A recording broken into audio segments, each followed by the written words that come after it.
This is Success Stories, a program of the Sorrell College of Business that highlights the lives and careers of people who have accomplished great things. I'm your host, Alan Mendenhall, Associate Dean of the Sorrell College of Business and Executive Director of the Manuel H. Johnson Center for Political Economy. My guest today is Professor John Eastman. John, welcome to the show. Thank you very much, Professor.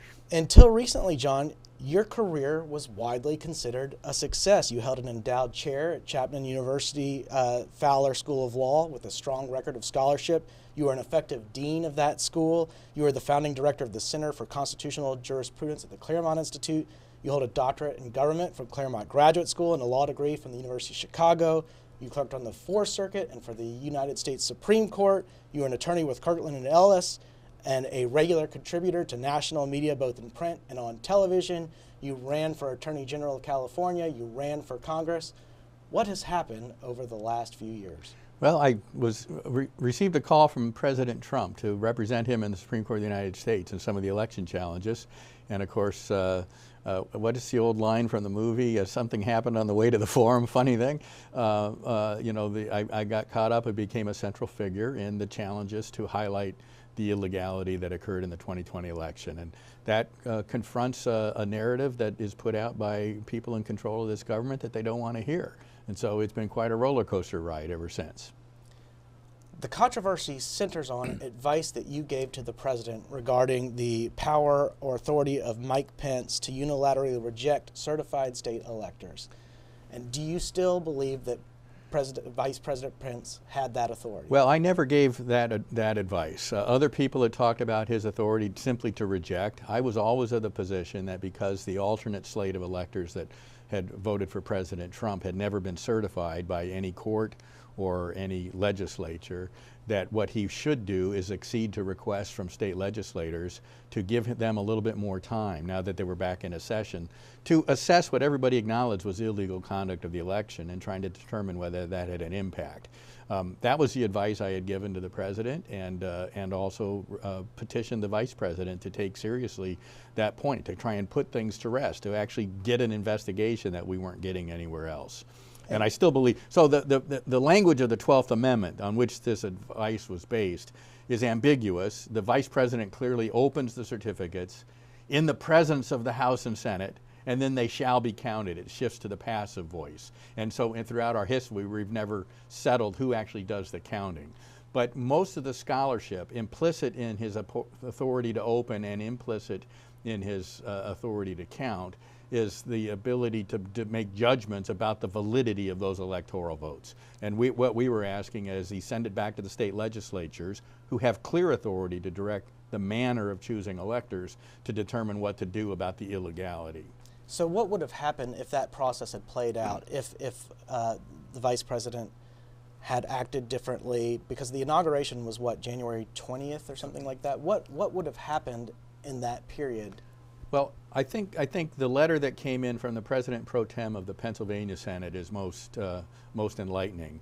He laid out, on behalf of a majority of the state Senate, his letter said, the illegality that had occurred, and specifically said our election should not have been certified. And what they wanted to do was try and assess the impact of that. Now, we're still 3 years later trying to figure out exactly what happened. So they could not conclusively investigate all the allegations of fraud. But they could make some extrapolations on things we did know, and make an assessment based on the best evidence they had on whether the Vice President Biden had actually won the election, or whether in fact Trump had won the election. And they could make that assessment based on the knowledge we had. And that's what we were asking. And they were asking for a week to 10 days, and that was all, to be able to make that assessment. They tried to do it a month earlier. They tried to come into special session. Their governors refused to call them into special session. And so now that week they were coming into normal session, and they're going to take this up and do it very expeditiously. Do you regret anything about that period? Anything that happened during that period? Let's say, for example, January 6th, speaking before the crowds on January 6th. Do you wish you had just played the role as lawyer and done the legal advisement and then not spoken on January 6th? Well, we got a call from the rally organizers, and there were about 500,000 people there, and it was cold. And I love Lee Greenwood, but you can only listen to him so many times in the same hour. And they said the president's been delayed in coming over. They asked Rudy and me to come over and just say a few words. I didn't think anything of it at the time. The notion that in my 3-minute extemporaneous comments that I incited the riot that went on down 2 miles later down the street on Pennsylvania Avenue is just nonsense. That meant 500,000 people were so incited to imminently go down to the Capitol and not listen to the President of the United States that they'd come in from all over the country to hear. I mean, it was laughable. I thought, though, that it was extremely important that people know what we were basing our assessment on. Illegality in the conduct of the election is the first thing that I talked about. Traditional fraud, dead people voted. I've been accused in the California bar of falsely stating dead people voted, and in the same paragraph, the bar lawyers that filed the complaint against me said, as he knew, the Inspector General of Michigan confirmed only 1,500 dead people voted. Well, that meant what I said was true. So I thought it was extremely important to that crowd of 500,000 and all Americans around the country that we actually look at what went on in that election. Because at bottom, our country is based on the consent of the governed. That is one of our foundational cornerstone principles. And we exercise that consent through free and fair elections. If the elections aren't fair, if they're not free, then we're no longer in control of our government.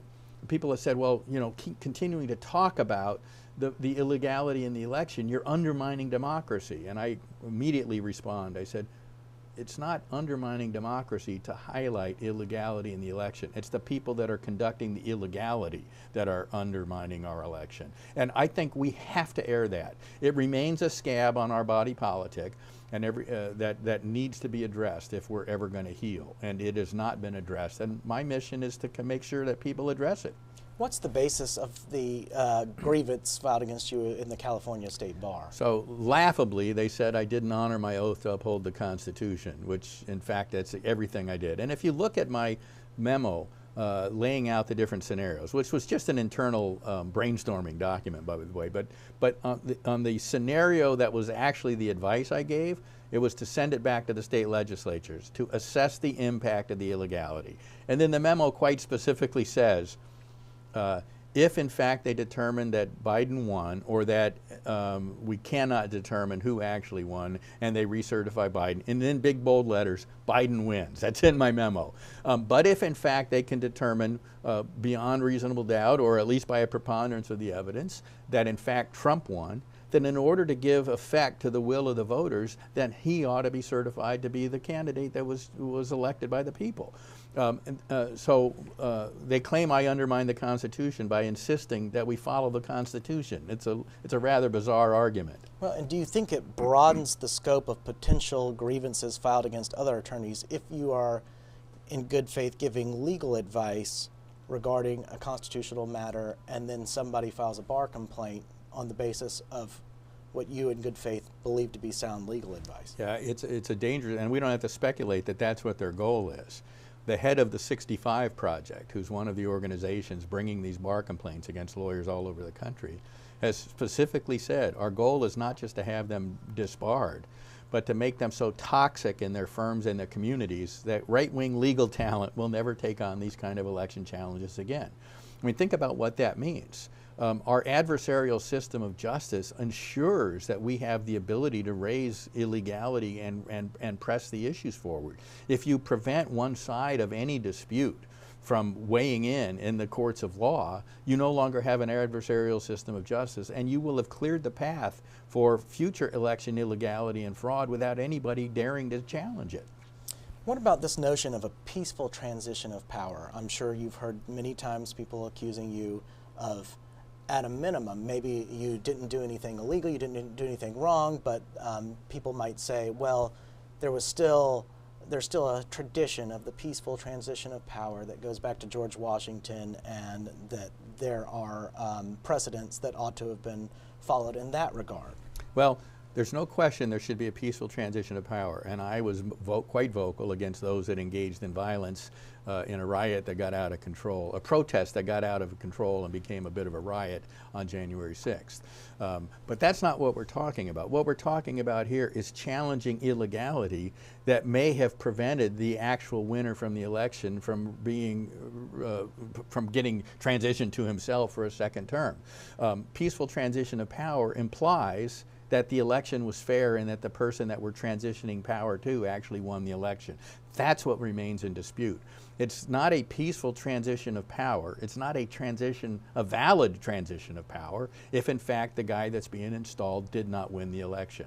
And if we're going to continue to insist on consent of the governed, we have to get an answer to whether in fact we put in office the right guy who had actually won the election.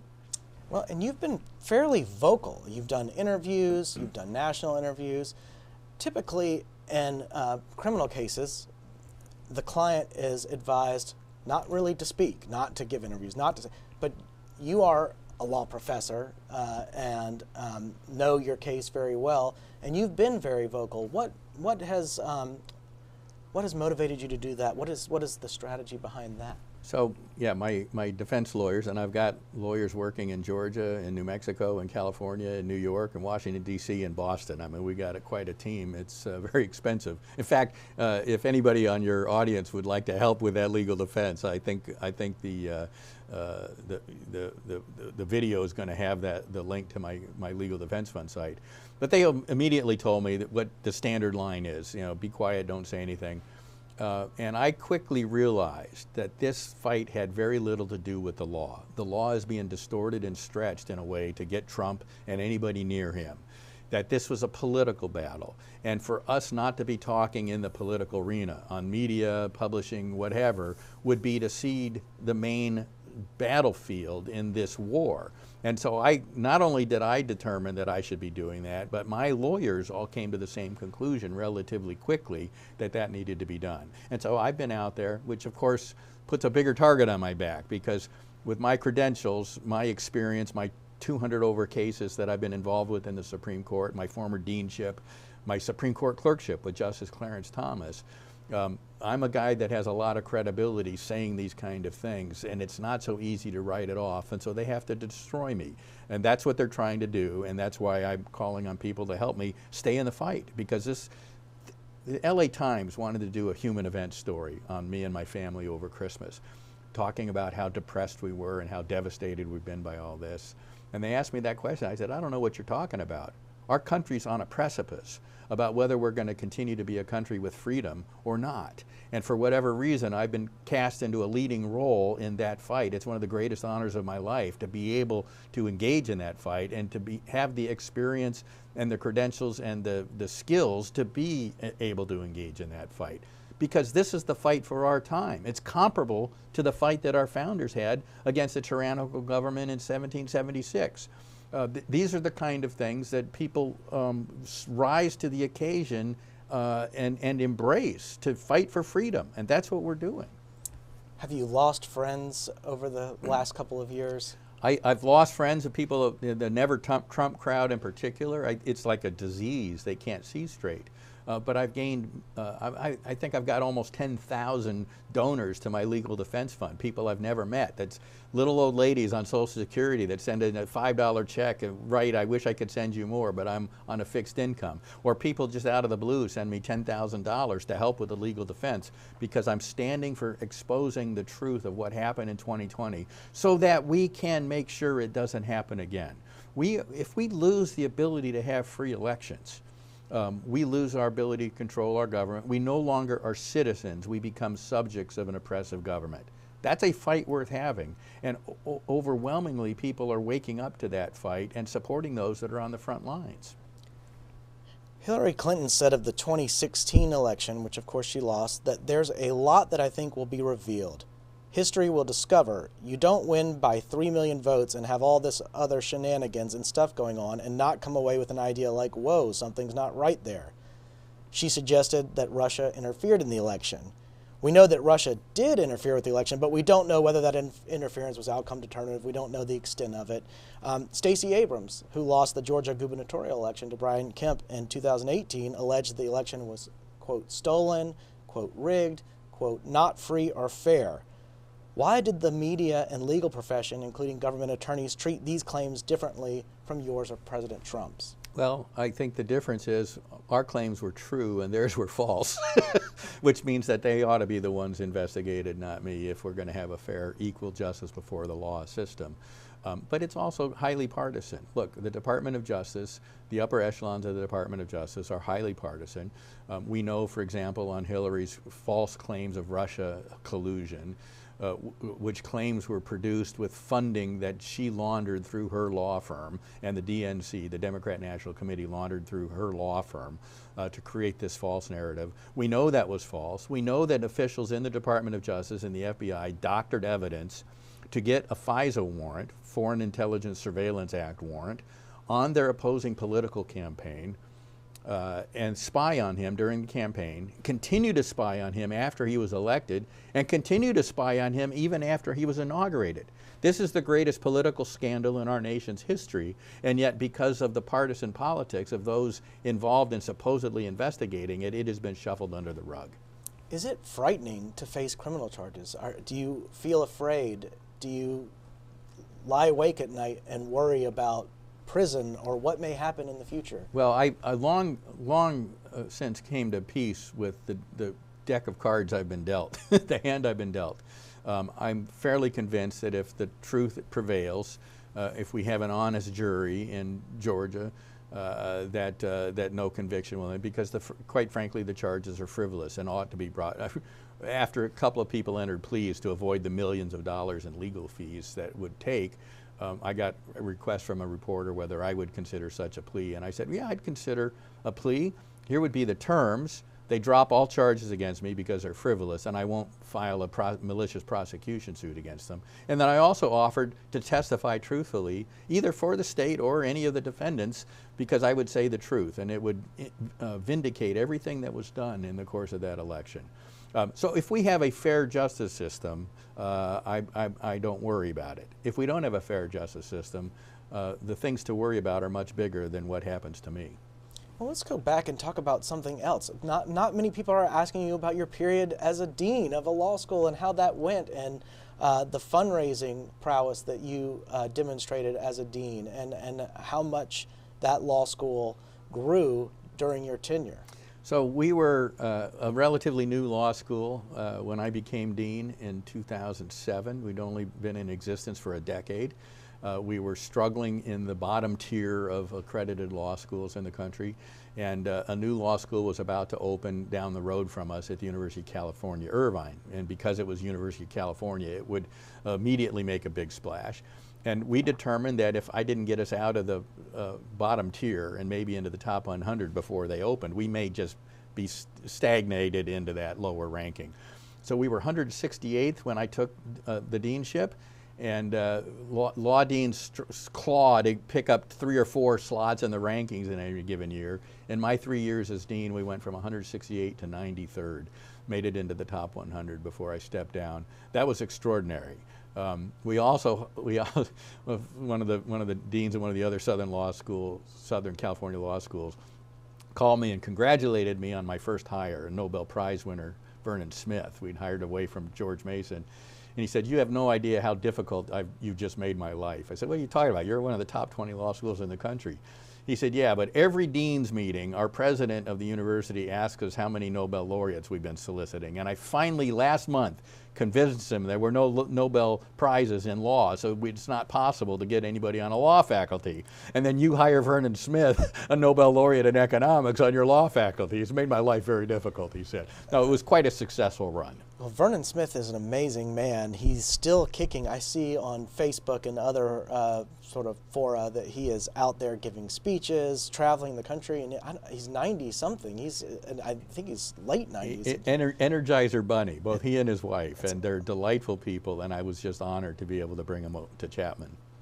Well, let's go forward to the next election. Just predict what will happen in the election that will take place. So in the upcoming election, the kind of what I call retail fraud, people voting from vacant lots, dead people casting votes, And you know, I've said, dead people don't vote. I say, well, yeah, I'm not claiming that they are ghouls and they show up to vote. Obviously, somebody else is casting a ballot for them. But there are so many eyes on election operations right now, because in every county, in every state in the country, people are watching. They're vetting the rolls. When they see 28 people registered at an efficiency apartment that can only accommodate 2 people, and they go knock on the door, and none of the 28 people have ever lived there before. They're watching that, and they're getting that cleaned up. So that kind of fraud will be minimized. What I'm more nervous about is the sophisticated technological frauds. We've got 3 different audits of machine equipment that demonstrate massive problems with source code. Would these be by foreign governments, or would these be by domestic? I've not been able to trace it, so I don't want to speculate. It'll get me in trouble. But the ability to hack into these systems, whether by malevolent actors here or abroad, has been clearly demonstrated by experts in the field on both sides of the political aisle. There's a case pending down in Georgia called Curling versus Raffensperger, where some of the leading experts in the world on this stuff have been testifying. This scares me because the system is a black box. We don't have the ability to look at it while things are happening.